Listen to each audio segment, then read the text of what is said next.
every so often, Tom and Charlie would come home on furloughs. Then that was good times. There would be parties at the house, and everybody was having a good time.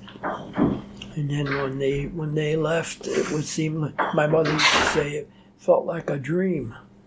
I must have been dreaming that they were here, you know. And the time flew by. And then my father was a warden, air raid warden, and I used to help him. I was 14, 15, or 16, and I used to help him when he was an air raid warden.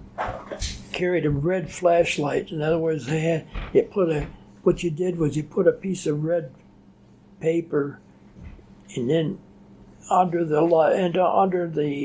glass on the flashlight. So when you turned it on, it flashed red.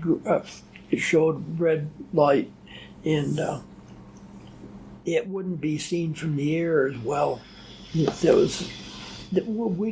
never knew for sure whether Germany or somebody might attack our East Coast. In fact, there were several reports that showed that Germany did have submarines off of our East Coast during the war.